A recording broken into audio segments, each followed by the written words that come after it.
Welcome to the Worth Listening podcast, where we focus on having positive and productive conversations about money. Join your host, Lauren Williams, four-time Olympian turned financial planner, as her guests share their stories about how they manage money. We aim to help you own your personal money story and feel good talking about it. Lauren will teach you that money is a tool that can help you live the life you want.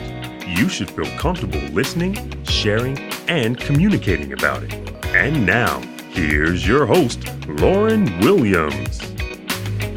Thanks for tuning in to Worth Listening. I'm Lauren, your host, and today our guest is Richard Giannotti. Richard played baseball in the minor leagues for 9 seasons, and he shares today how he had the opportunity to be drafted right out of high school, but made a business decision and chose to attend the University of Miami instead.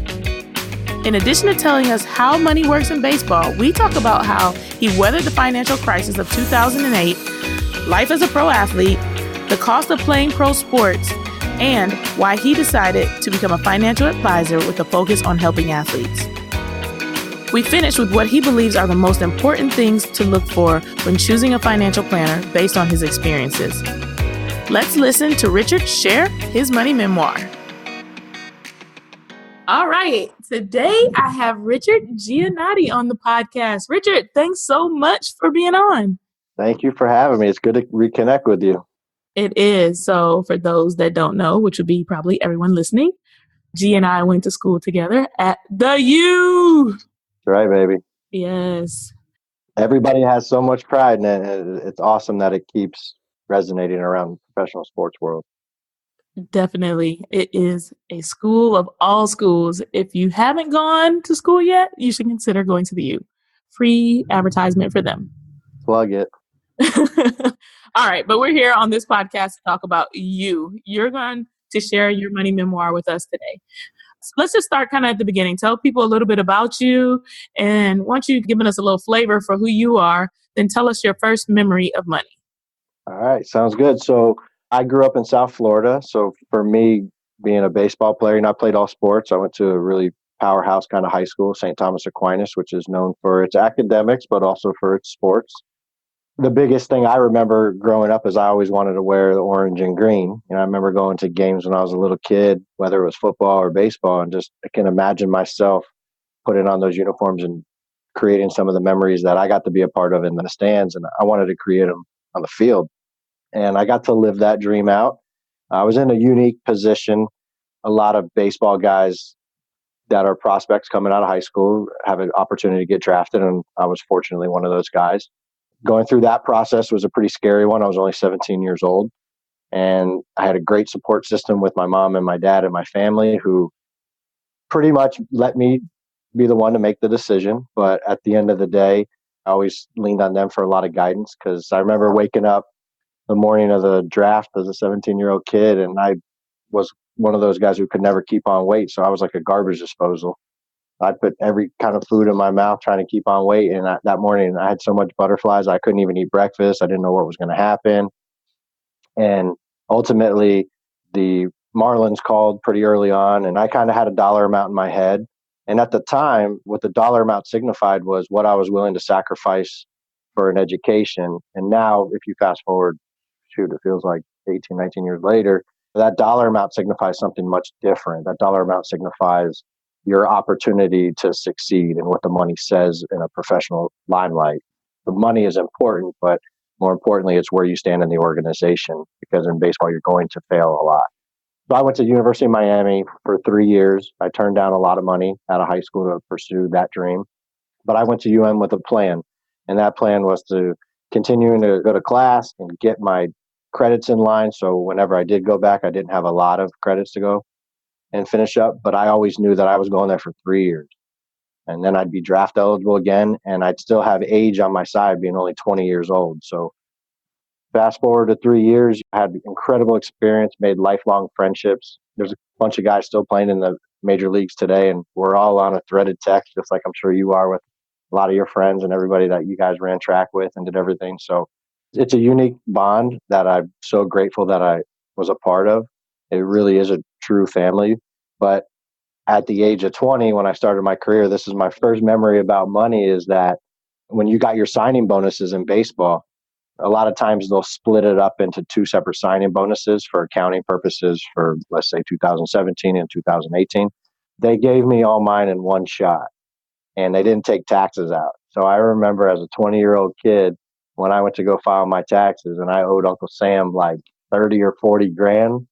As a 20-year-old kid, having to cut a check like that is kind of eye-opening. It's a little earth-shattering. I didn't even have an Uncle Sam. Neither did I like this new Uncle Sam. So for me, it was a quick eye-opener into what the business world is going to be like when you're earning this type of income. And though you go right to the minor leagues, you're not making a lot of money. That signing bonus says otherwise as far as from a tax perspective. So that was my first dive into money.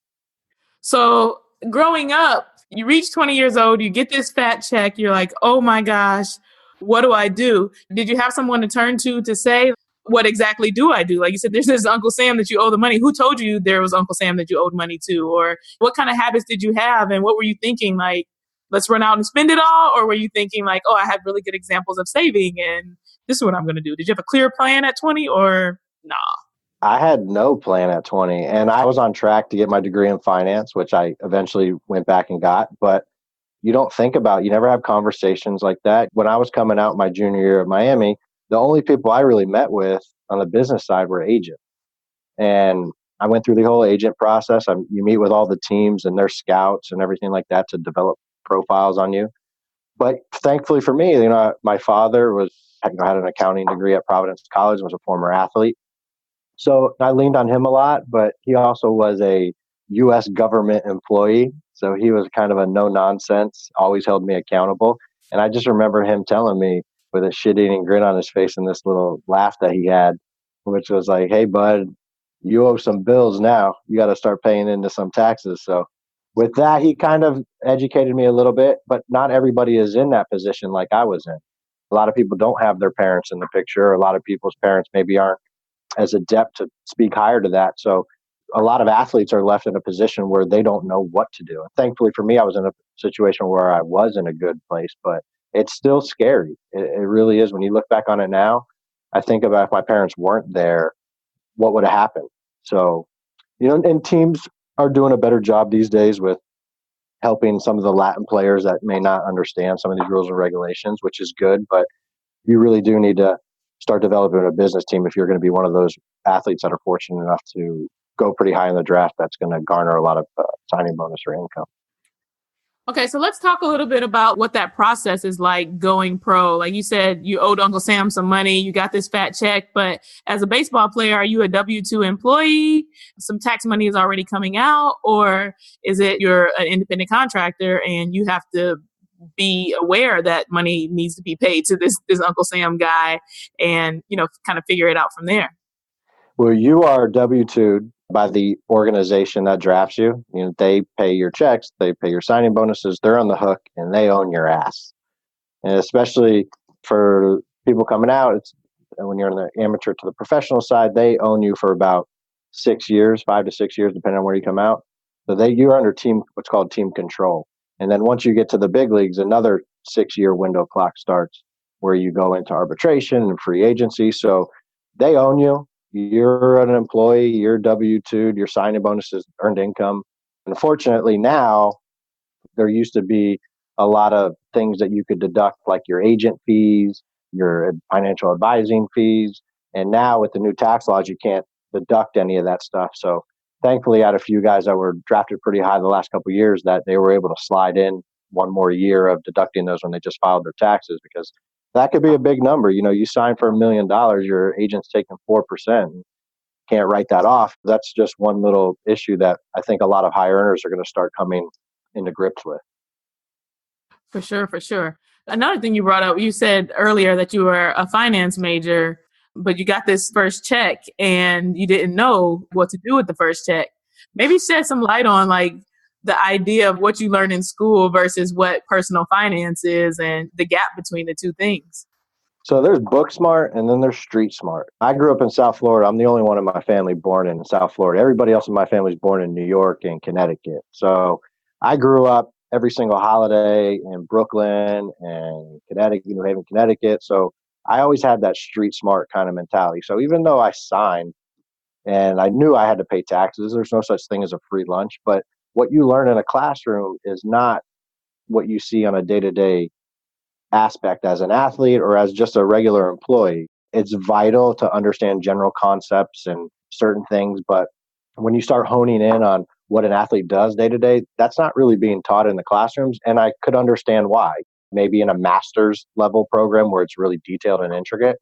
But that's essentially kind of the aspect that I've taken in my path to educate athletes is I'm going to give them the master's program in understanding personal finance, understanding not just budgeting, but understanding investment, understanding what a stock is, understanding what a bond is, understanding when the market fell 800 points, whatever day it was, and understanding what that means to their portfolios. Just keep them in touch with their money because baseball is a unique sport in the sense of you're with these same guys, brothers, like a family, for almost 8 to 9 months in a row, whether it's from spring training all the way to the end of the season.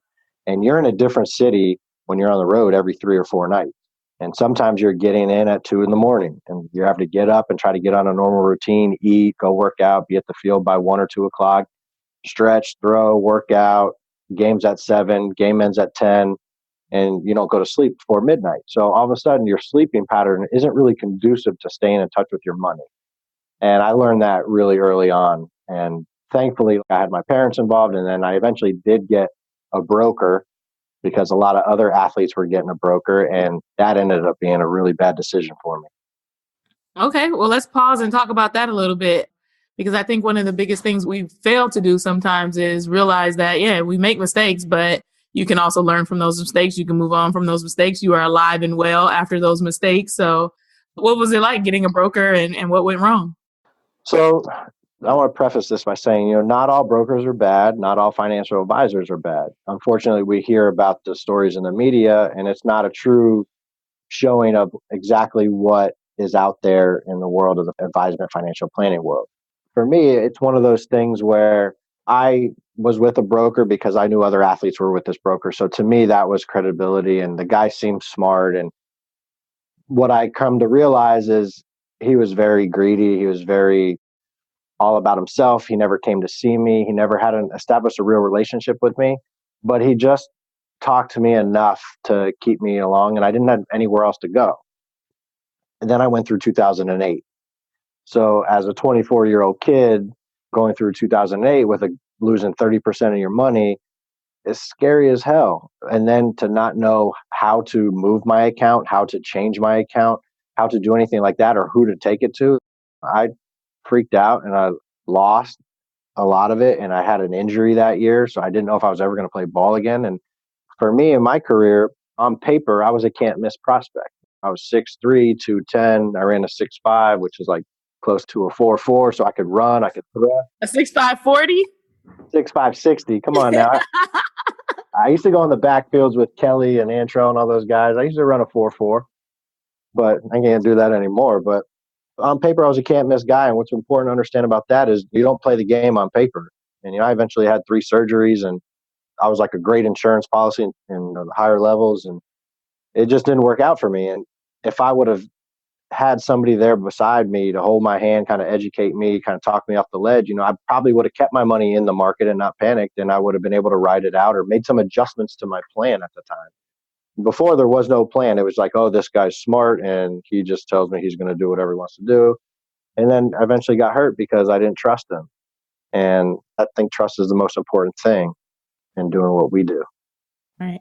I always say if you make an expensive enough mistake, then education becomes a priority. And you talked a little bit earlier about the inconsistent times and even the time constraints that an athlete has, and how organizing your finances kind of fell to the wayside because you had such a demanding schedule otherwise. But then, like you said, you hire this guy based on the credibility of others, and he didn't do a very good job for you. So when that mistake came along and you found out that this was not what was in my best interest, how did you kind of govern yourself going forward in trying to find someone else to help you and figuring out how to navigate things from that point forward? Because he wasn't the best support system at a time when it got really rough in the market. For me, I think it's pretty common where I clammed up. I didn't want to talk to anybody. I didn't trust anybody. When it came to that, I just kind of stayed with my parents. What do they think I should do? What other things? And eventually, one of my cousins became a financial advisor, and I put the rest of the money that was left with him, and he did a great job. But I also know things that I want my financial advisor to come see me. I want my financial advisor to be visible. I want my financial advisor to talk to me. And then when you understand, when you're building a book of business, that's not really as conducive to be on the road traveling sometimes when you could be at your home base growing your book of business. And I never fault my cousin because he did well for me. But it took me a long time and it took somebody like a family member to get me to unclam and open up and be able to start learning again and start listening. But it freaks you out. It really does freak you out. And that's why I'm so sentimental and sensitive to guys early on and making sure they understand that what you have right now, let's just say an NFL guy on his rookie contract, or let's say a young baseball player who's making the major league minimum or his signing bonus, perfect example. This is money that has to remain liquid. This is money that has to be invested conservatively, hit your singles and doubles because you might never make it to the big league or you might never make it to that second contract in the NFL. And then what are you going to do? This has to be your foundation, your nest egg to really get you into the next phase of your life or the rest of your life, however fortunate you are or however much money you're able to make. Because this is a business. At some point, no matter how good you are, they're going to take your jersey away. You're an employee. I was an employee number 21 my whole life, right? But they took my jersey away just like they took everybody else's. You have to figure out a different plan, a different uniform. And if you don't have anything to fall back on, you're going to be in a tough time. Thankfully for me, when we negotiated my contract coming out of University of Miami, part of my contract was that they were going to fulfill my last year of school for me. So MLB set aside 45,000 or something like that. That went strictly to the University of Miami for my education. So I was able to kind of have that set in stone. So I didn't need to worry as much, which is great. Each MLB affiliate does a great job with providing that. We talked about this broker. You found your cousin next as a financial advisor, but like you said, sports still came to an end. In the planning process for sport to come to an end, what did that look like? What did the transition look like? How were you planning from a financial standpoint? Were you thinking just retirement as in age 65, or were you thinking retirement as age 65 and retirement from sport? Did you kind of readjust and create a plan with your cousin for now and then way later?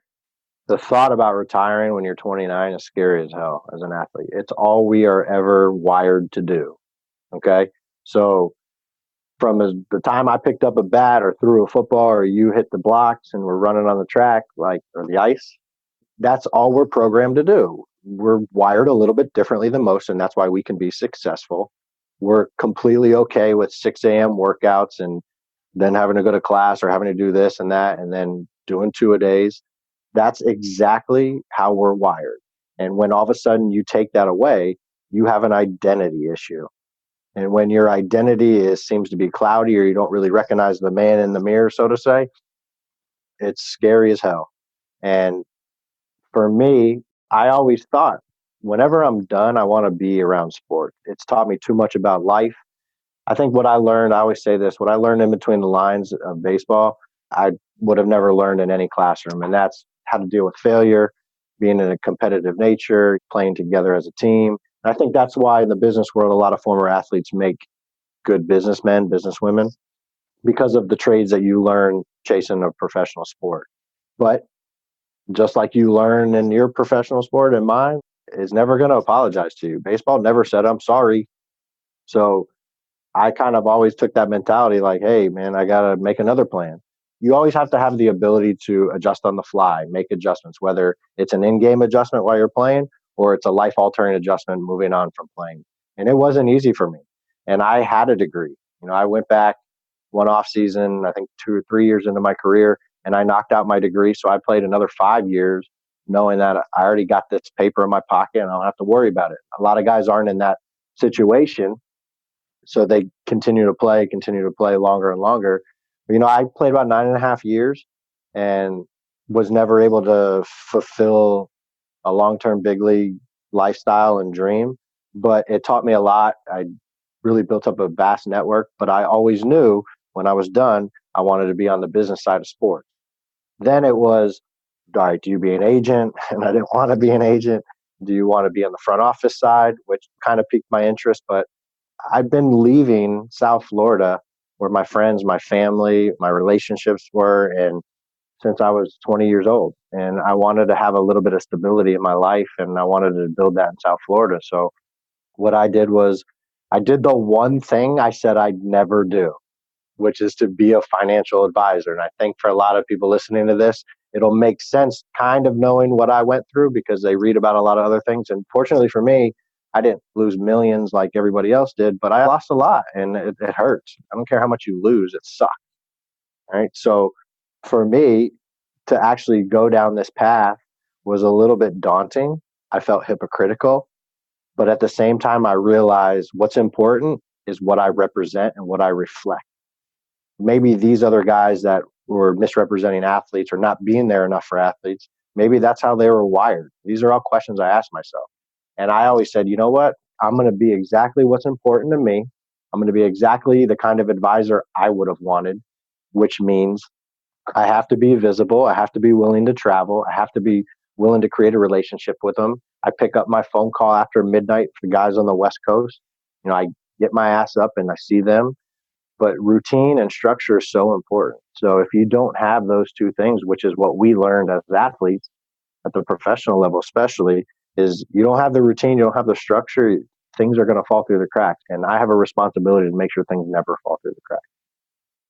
Yeah, I love what you said about this is the one thing you never wanted to be sort of thing, and how it left such a bitter taste in your mouth. And I think everybody experiences that very differently. Something bad happens and like you said, you clam up. Something bad happens and you run the opposite direction. You never get financial help again. And that leads to more mistakes. But something bad happened, you clammed up for a while, but you knew the importance of getting help. And so you got in touch with your cousin. Something bad happened and you're like, I never want to be that person. Then you realize like being that person is being the change that you wanted to see.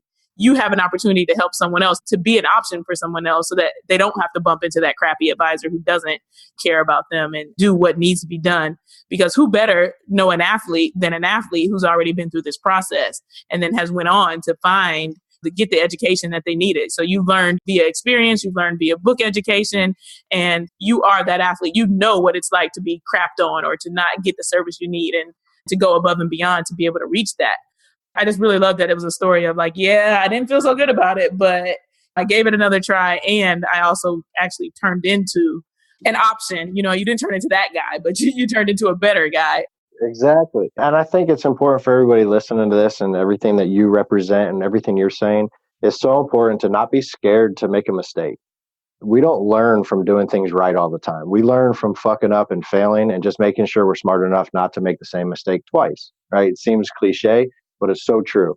And what you just said with me understanding that I had to eventually get back on track and not clam up, it's easier said than done, but it's so true. And you don't realize it till after the fact. So one of the things that's important to me, whether it's things I learned from playing baseball as I became more of a veteran versus when I was a rookie, or things like financially, I want to make sure my guys never say the same thing that I used to say, like a mechanical standpoint with baseball or a philosophical standpoint with approach. And I wish I knew early on in my career what I knew later on. And I want to make sure that my guys never have to say that, especially my baseball guys and my football guys too, because the mentality is the same. The dynamics as far as how you go about it might not be the same, but the mentality is the same. Because you serve athletes, can you give us a little bit of insight into what the financial planning needs are of an athlete versus a traditional client? There's a lot of advisors that serve specifically athletes, and they say that they have something different that they need. So what is that thing that's different? And I think the difference on the surface is just experience and education, not necessarily licensing education, education and the understanding of when these guys need to set up trust. We call it the jock tax, right? So you're earning income in all these states as a baseball player. So a lot of times you don't realize, let's just say I play for the Marlins. I live down here in South Florida and I go on a road trip and I play in Atlanta and then I play in Philadelphia. Well, I'm earning taxes in those states. And at the end of the year, you're on the hook for that. So you really need a good accountant that understands high income earners that earn income multi-state. So that's number one. So that kind of reverts back to having the right resources.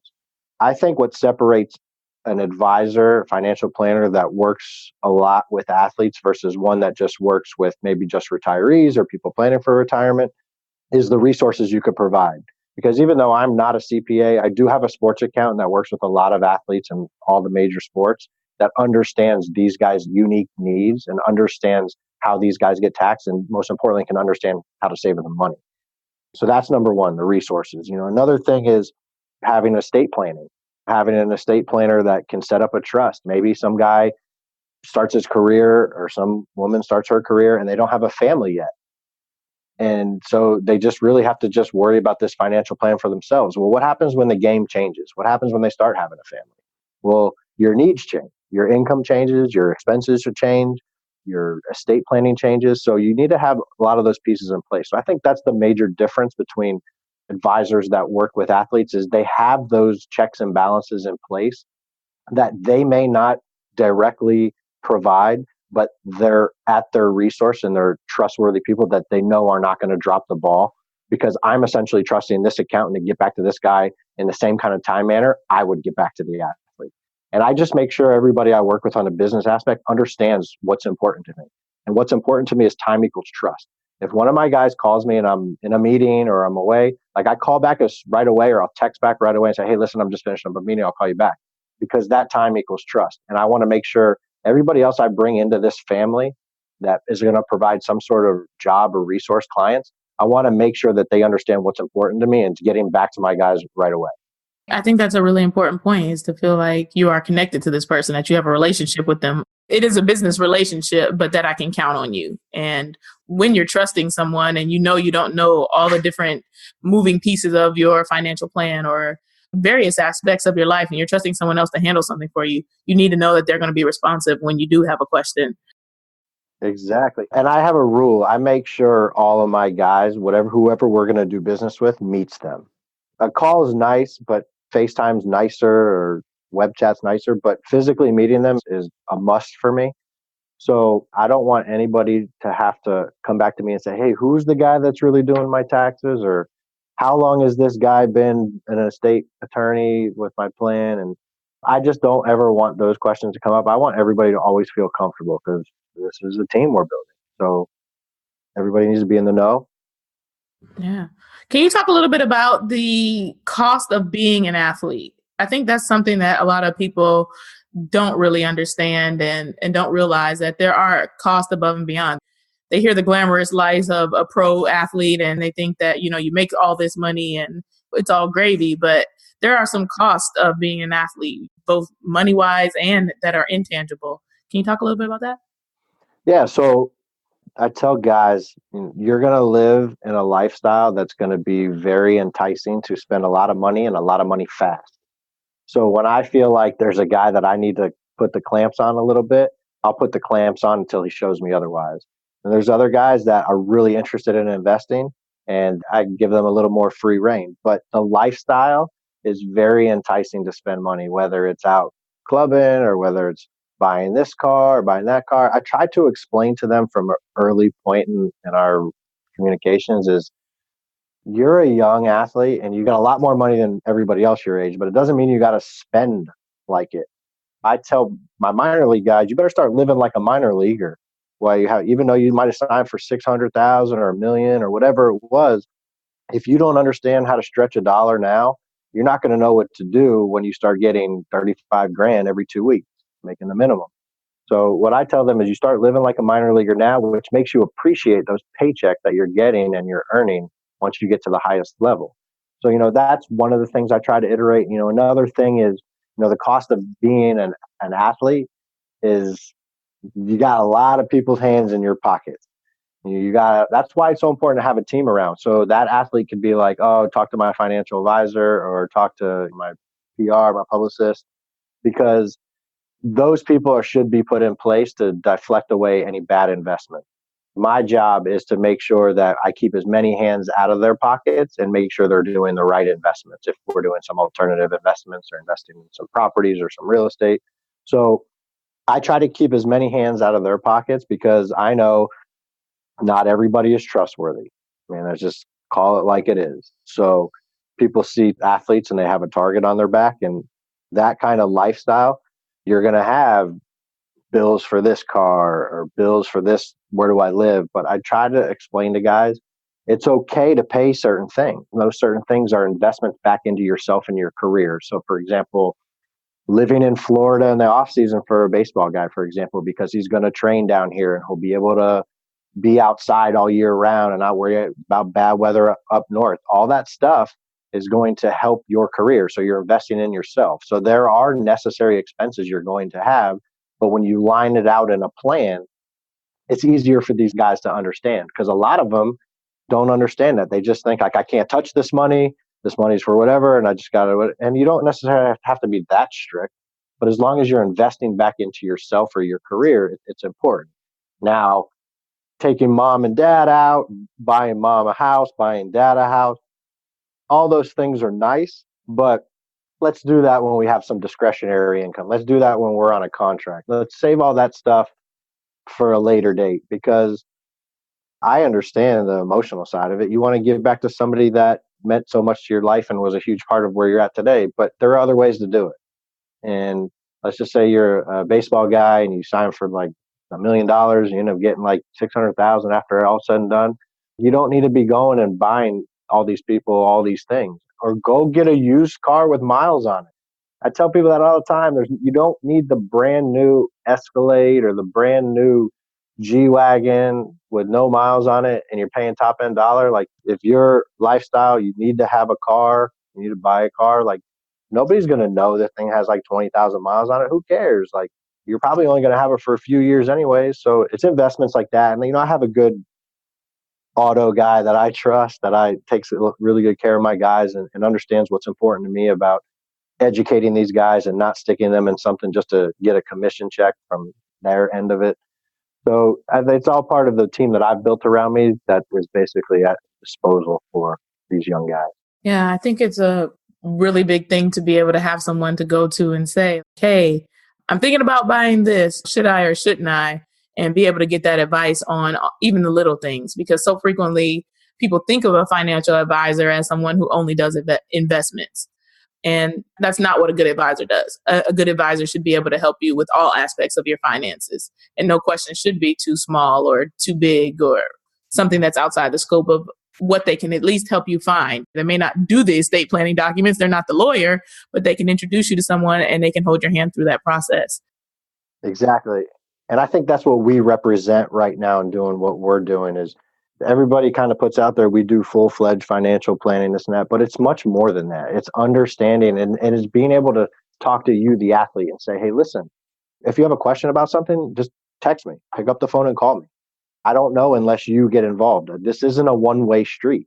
I can only share with you everything that I know, but if you have certain concerns and I don't know about it, how can I educate you? So this has to be a two-way street.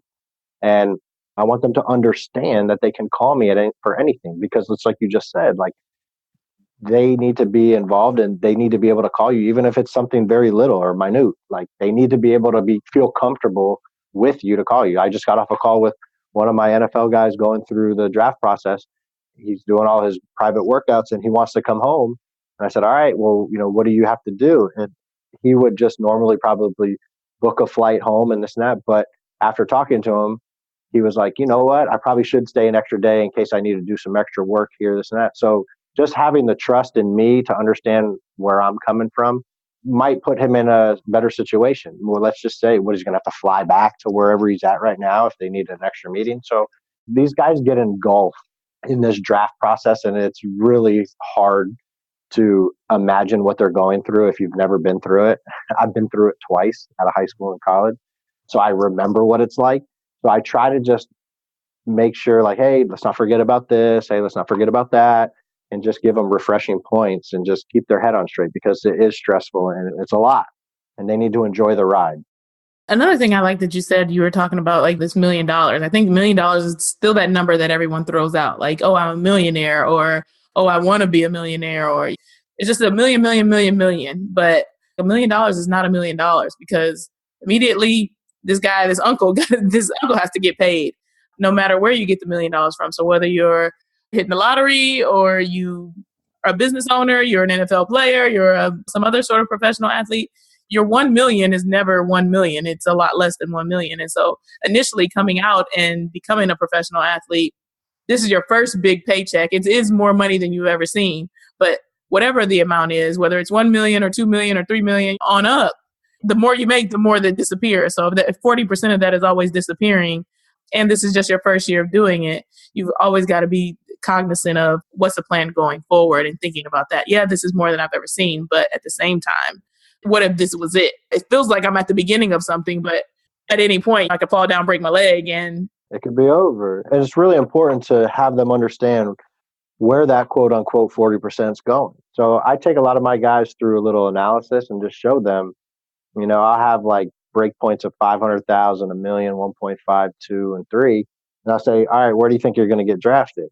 This is a little fun game with them. And a lot of guys pick up 2 million or the 1 million. And I'll show them after Uncle Sam's taxes and the federal taxes, state income taxes, your agent fees, everything that's coming out. $1 million ends up being like a little over $580,000, just depending on where you're at statewide. But so I was like, listen, you might be a millionaire on paper, and they might be telling you, here's your $1 million, but you're 100,000-aire, man. You ain't a millionaire. Just an understanding of where all that money's going is a good educational tool to use and show them, hey, this is the real world now. There's going to be a lot of people looking to take more of those little percentages out. And my job is to make sure you understand why the ones that are necessary are happening and keep the bad ones away. For sure. Are there any points that you want to drive home to wrap it all up? I think the hardest thing for an athlete to do is just knowing who to trust.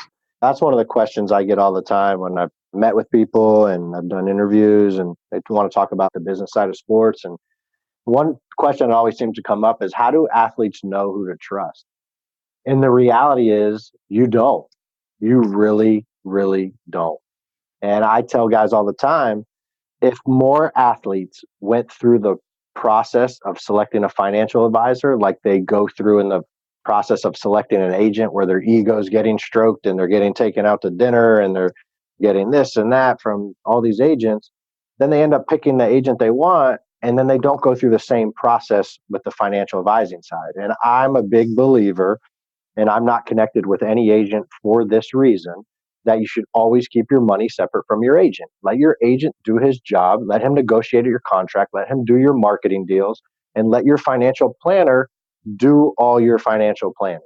The problem is a lot of guys will select their agent and then they'll just say, oh, my agent has a financial guy. Well, the reality is this: a lot of financial firms will pay an agent to put them in front of athletes. Now, if that's not a conflict of interest, I don't know what is. That's not to say that they can't do their job. That's not to say that they can't do well by the athlete at all. But it is a conflict of interest. And their agents are supposed to disclose that, and they don't disclose that. And I'm not the kind of person, because I'm always an athlete at mind and at heart, I'm not ever going to make somebody or turn somebody in. That's not my style. I don't need to be connected to anything like that. So I just try to educate athletes early on that, hey, whether you work with me or not, you're going to get an education throughout this process. And you're going to understand that you should keep your agent and your financial money separate. And that's when you start building who to trust.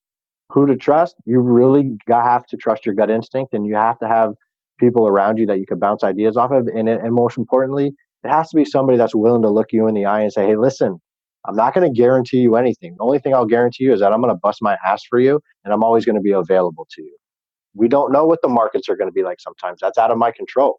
So how you counteract that is basically being there for them, educating, communicating, always being available. I would have had a lot less of a problem with the original broker that I had if he would have just got on the phone and been like, hey, Rich, this is why this is down, but this is what's going on in the market, and this is what our firm sees moving forward. For the last year and a half, the markets have been great, right? There's been minimal volatility. And then in the last 2 months, there's been whipsaw effect. So I haven't had to do a lot of explaining why there's been ups and downs the last couple of years. This has all been green. But lately, I've gotten on the phone with a lot of my guys and saying, hey, man, are you nervous? Talk to me. What do you feel? And a lot of them say, hey, I just see what I read on Twitter, or I see all this stuff on the news. And I say, all right, this is worth talking about. Let's talk about this. And this is why there's so much volatility. And this is what's going on in the economic phases around the world that's affecting us and vice versa with the trade tariffs and stuff. So I try to take those opportunities to educate them. And I tell guys from a very early on, before they even begin working with me, that you're going to get everything I have. Every single one of my guys, I want to make sure they feel like they're my only guy. And I know that sounds impossible or sounds ridiculous, but that's important to me. So I'm willing to bend over backwards to make sure that every guy feels that way. So that's kind of what's important to me. That's one of the things I want to drive home, and putting the right team in place. It takes a village. You heard that expression? Mm-hmm. One of the biggest things is you're going to have your agent, let him do his thing. Let your financial team do their thing. Let your publicist, if you have one of those, if you need one of those, do their thing. And just make sure everybody can be in communication, because it is important to communicate. Even though I may not be attached to an agent, I still want to communicate with the agent. I want the agent to know who I am. I want to know who he is. I want to know what he's working on. I don't need to know exactly the details, but just want to make sure everybody's pulling in the right direction, because my last thing I'll leave you with is you might need your agent in sports 3 to 5 times, going through the draft, doing your rookie deal, maybe if you're fortunate enough to get a second or third contract. But what happens when you're done? Unless your name is Michael Strahan and you're going to go into the media where your agent's still going to be able to capitalize on you, bye-bye agent, he's got to keep running his business. That's when you need your financial advisor more than anything, because now we have to be able to bridge this gap between your last day playing and when you can collect that pension or Social Security or retirement. So we have to put a plan in place at the beginning to start building the foundation so you can bridge that gap, so you can take a job you want to take when you're done playing, not one you have to take. Right. And I think just educating them and understanding that is what I try to really drive home with them. And I think at the end of the day, when they know I'm a former athlete and they know I've been through it and they know I'm not bullshitting them and they know I have the resources and they know I'm extremely professional and honest at what I do, I tell them I'm going to be hard on you. If I got to get in your ass, I'm going to get in your ass. If I got to pat you on the butt, I'll pat you on the butt. But you're going to learn something. I promise you that. Amen. Amen. Amen. I'm getting all geeked up over here. I got to go get a workout in. All right. All right. So now we are on what we like to call the final sprint. Okay. I like this. Just a few questions that we want some kind of quick, snappy answers to. They don't have to be one-word answers, but bring your A game. Okay. All right. I'm sarcastic, so I like this. Well, we'll see. We'll see. I guess we will now, huh? Let's start with, what is your worst money habit? Shoes. I am such a bad shoe person. So even financial advisors have those. Oh my, let me tell you something. I'm not the kind of financial advisor that's going to wear some 1970s, 80s style shoes. I got a pair of gold bronze Cole Haans on right now. I'm seeing the shoes. Because that's my style. And I'm going to be true to me, and it's my personality. So. Mm-hmm. But you put those in your budget. You do put them in your budget, even though they're a bad habit. They sneak in there somehow. All right. What's your best money habit? I think saving for your 401k. That's one thing I stress with all my guys, is it's a great pre-tax way to save. And I always call it like paying yourself first. Mm-hmm. Money that you don't see, don't coming in, you can't spend. Planning for retirement, saving that way. And there's certain strategies inside professional sports that allow you to put away a lot more money than a normal employee. Right. All right. Worst advice you've ever received? Sell all your stuff in 2008. All right. Best advice you've ever received? Get back in the market as soon as you can. You got $20 in your pocket right now. What do you spend it on? I'll probably go get a smoothie somewhere, to be honest with you. A $20 smoothie? Oh, I got to spend all the 20? I'm a financial advisor now. I don't need to spend. Maybe I buy the smoothie and I see some shoes that I really like, or a watch I really like. I could save the $20 tomorrow and the $20 after that. Oh, okay. We're going to say, if you didn't spend about $7 on a smoothie, you got 13 left. I don't know how you're going to buy some shoes. So I'm planning forward. All right. The best thing about being an athlete? The locker room. Yeah. The locker room. The relationships you build, the fun times you have. You have so many highs. You also have so many lows, but you got a group of people there picking you up and kind of bringing you through together. I think that's what I miss most. The locker room. The locker room. I like it. All right. Something you do for fun that doesn't cost anything. Run on the beach. Ooh, that is nice. In Miami. Right. That's my piece. I've been meditating a lot lately because life is stressful and everybody's got their issues. And I think it helps me clear my head. I'll go to the beach for a run, like real early in the morning or late at night, like when the sun's going down. The best. It's my piece. All right. Most meaningful gift you've ever received. Who was it from and why was it meaningful? It would have to be something from my father. My father suddenly kind of passed away about a year and a half ago, and he was my hero. He was my idol.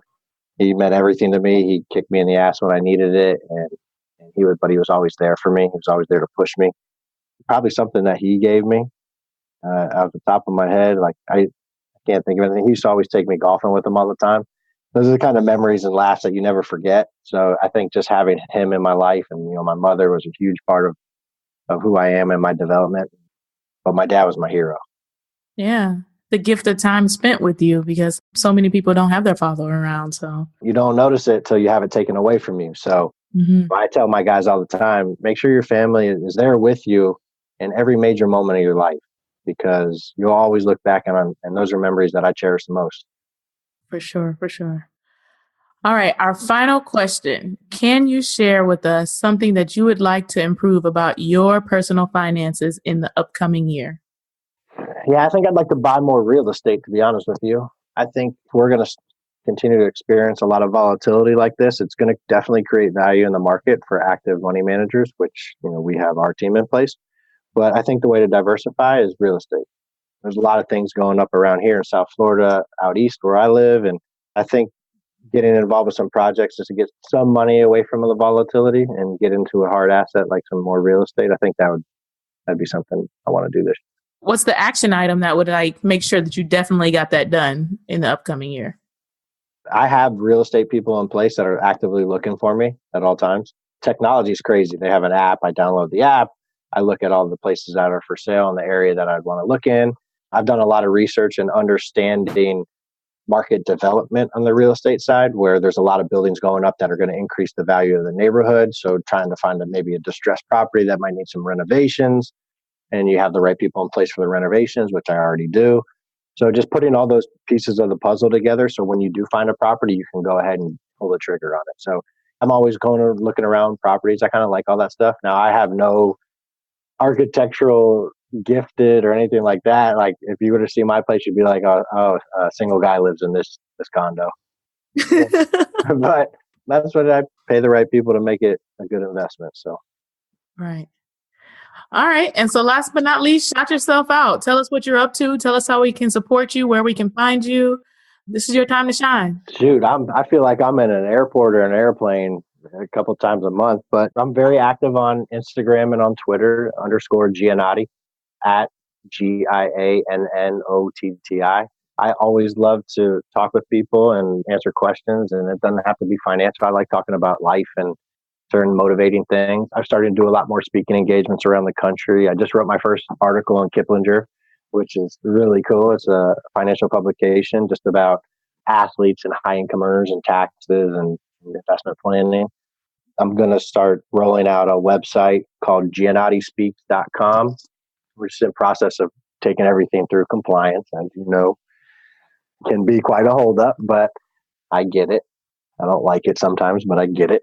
So I'm going to start using that a lot more to do a lot more speaking engagements, because it's not necessarily, I have a certain idea of the amount of people that I want to work with, and I'm constantly building a team under me, but I just want to make sure I'm doing right by everybody. So I never want to make sure I take on more case or workload that I can handle. But I think a way to combat that is to be able to do speaking engagements for education. Because even if I might not be working with somebody today, I might be giving them the keys or the tools to success to find somebody that can help them later on. For sure, for sure. Gee, it has been wonderful chatting with you. Thanks for dropping all those bombs of knowledge on us. Yes. You are the best. And I'm so thankful to still be connected with you and seeing what you're doing. And I'm extremely proud of you. And watching you do what you do always keeps me going, because I think as athletes, we're always looking for a challenge. We're always looking for competition. Yeah. And I love what you're doing. And I wish you nothing but the best of luck. And we got to do this again soon, because it was fun. It was amazing. Thanks, G. I hope you enjoyed listening to Richard's money memoir. I love when he talked about how if you don't have routine and structure, things are going to fall through the cracks. This applies to various aspects of life, not just your money life. Creating good habits and having a plan are imperative for your success. Richard also said, don't make the same mistake twice. I have not interviewed a single person who hasn't made some financial mistakes. I would venture to say we all have. Don't be afraid to make mistakes, and don't let shame from having made a mistake paralyze you or cause you to fall into the same trap again. Learn from it and move on. Our word of the day today, lifestyle creep. This is when you make more money, so suddenly you're spending more money. Richard talked about how you need to live like you're in the minors, even when you're making major league money. The critical part of avoiding lifestyle creep is to focus on increasing your savings when your earnings increase. Otherwise, your savings won't keep up with the life that you're living, and if or when your earnings stop, you won't have enough saved to support the lifestyle that you've become used to. Thank you for tuning in today. We hope you found this episode worth listening to. If you have financial questions, suggestions for guests, or would like to share your own money memoir, please contact us through our website, worth-listening.com.